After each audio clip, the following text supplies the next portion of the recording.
गुडी के नेक्स्ट आने वाले एपिसोड में ऐसा इंटरेस्टिंग ट्विस्ट बनता जा रहा है, क्योंकि नेक्स्ट आने वाले के साथ में आप लोगों को दिखाया जाएगा कि आखिरकार जो वो इशरत के दिल के अंदर ये बात बैठ चुकी है कि भाई गुडी मुझसे कुछ ना कुछ छुपा रही है और इसी जो स्वीटी है ये वाकई इसके पास कोई शैतानी अमल है। जो इशरत की बेटी है ना, ये घर वालों को झूठ बोल कर जाती है और बैर किसी लड़के के साथ गोल खिला रही होती है, और जिस वक्त ये घर में आने लगती है तो गुडी इसे देख लेती है और जब रूम के अंदर जाती है तो गुडी इसे समझाने की कोशिश करती है और कहती है कि भाई आप जब वो किसी भी स्कॉलरशिप के मामले पे आप नहीं गई थी, आपने घर वालों को झूठ बोला था, आप ऐसा क्यों करें। जैसी ये बातें जहाँ पर इशरत की बेटी ये बात सुनेगी तो वो चुप कराने की कोशिश करेगी गुडी को और कहेगी क्या मतलब तुम्हारा, तुम क्या कहना चाहती हो, खुल कर बात करो, और तुम मेरे ऊपर इल्ज़ाम लगा रही हो, मैं कभी भी इस बात के ऊपर यकीन नहीं करूँगी और ख़बरदार अब अगर तुमने कोई भी ऐसी बात की तो आपके लिए अच्छा नहीं होगा। ये बात जैसे ही गुडी सुनेगी तो वो समझाने की कोशिश करेगी और कहेगी कि आपकी अपनी मर्ज़ी है, मैं सिर्फ और सिर्फ आपको समझा रही हूँ, आपको बता रही हूँ कि आप जो कुछ भी कर रही हैं इससे आप गलत कर रही हैं, आपको ऐसा नहीं करना चाहिए। आगे आपकी अपनी मर्ज़ी है, आपकी अपनी लाइफ है, आप जो कुछ भी करें कर सकती हैं, लेकिन आप इज़्ज़त के मामले पे देखें, आप इस तरह से अपनी इज़्ज़त को मुकम्मल तौर पर बर्बाद कर देंगी, मुकम्मल तौर पर तबाह कर देंगी। तो इसी वजह से मैंने आपके साथ ये बात की, आपको मैंने समझाया, लेकिन इनकार कर देगी जहाँ पर इशरत की बेटी और कहेगी कि ये मेरा अपना मामला है, आप मेरे मामलात में ना पड़े, मुझे अपना काम करने दे, मैं जो कुछ भी कर रही हूँ ये ठीक ठाक कर रही हूँ,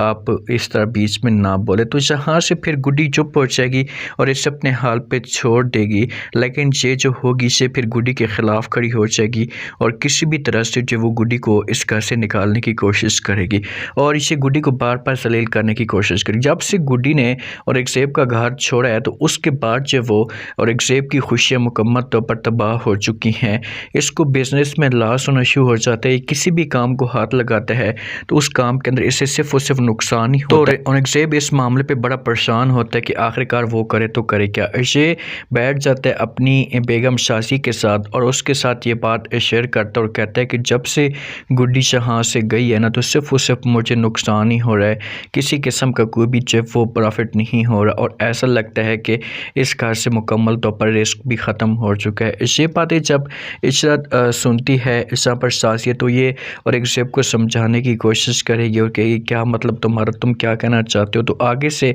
और एक ज़ेब कहेगा कि मैं अब ये चाहता हूँ कि किसी भी तरह से हम उसे इस घर में वापस लेकर आ जाए। तो आगे से शासिया गोल कर बोल पड़ती है और एक ज़ेब के सामने और कहती है कि क्या आपको भी ऐसा लग रहा है, मुझे तो यकीन हो रहा है कि ये जो स्वीटी है इसके पास जो वो शैतानी अमल है। तो यहाँ पर औरंगज़ेब ये बात नहीं मानेगा, इनकार कर देगा। बात औरंगज़ेब सुनेगा तो ये शाजिया को समझाने की कोशिश करेगा और कहेगा कि शाजिया तुम पागल हो गई हो क्या, क्यों इस तरह की बातें कर रही हो, प्लीज़ इस तरह की बातें अपने दिमाग से निकाल दें, वो छोटी सी बच्ची है और वो ऐसा क्यों करेगी, उसके दिमाग में ऐसा कुछ भी ना, दोबारा आपने ऐसी को भी बात नहीं करनी। आगे से शाजिया कहेगी कि आपकी अपनी मर्ज़ी, आप मेरी बात को मत माने, लेकिन जो बात थी वो मैंने आपके सामने रख दी है, आप इस बारे में ज़रूर सोचें सही, कुछ तो ज़रूर हो रहा है, कुछ तो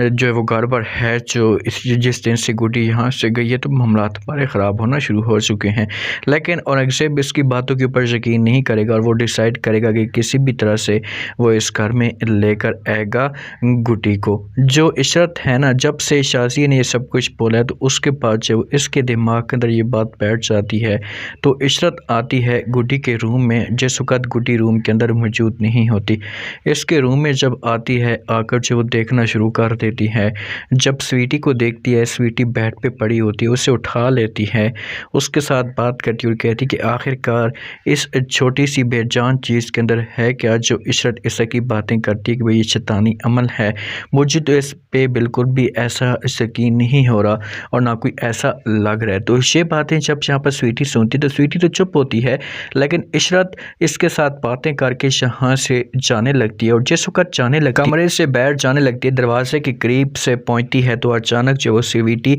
पीछे से उठकर खड़ी हो जाती है और इशरत को ऐसा फील हो रहा होता है कि भाई पीछे कोई मुझे देख रहा है। तो यहाँ से ये तो चली जाती है, लेकिन पीछे से जैसी इशरत जब जाएगी, जब बाद में ये सोचना शुरू कर देगी कि भाई कोई तो था जो पीछे से मुझे देख रहा था, जब मेरे साथ जो बात करने की कोशिश कर रहा था। इस तरह से इसके दिमाग के अंदर ये डाउट आना शुरू हो जाएंगे और एक न एक दिन फिर से खोलकर जो वो गुड्डी के साथ बात करेगी। लेकिन इस वक्त जो इशरत की बेटी है ये गुड्डी की दुश्मन बन चुकी है और ये किसी भी तरह से गुड्डी को जो वो इस घर से निकालने की पूरी कोशिश करेगी। अब देखते हैं कि ये इस मकसद में कामयाब होती है या नहीं। आप लोग इस बारे में क्या कहते हैं? क्या औरंगज़ेब ने जो सोचा हुआ है ऐसा उसके दिमाग के अंदर जो बातें चल रही हैं, क्या वो लेने के लिए आ जाएगा गुड्डी को? अगर लेने के लिए आते तो क्या इशरत इसे दे देगी? लास्ट में फीडबैक दें और चैनल को भी लास्ट में सब्सक्राइब कर दें। शुक्रिया।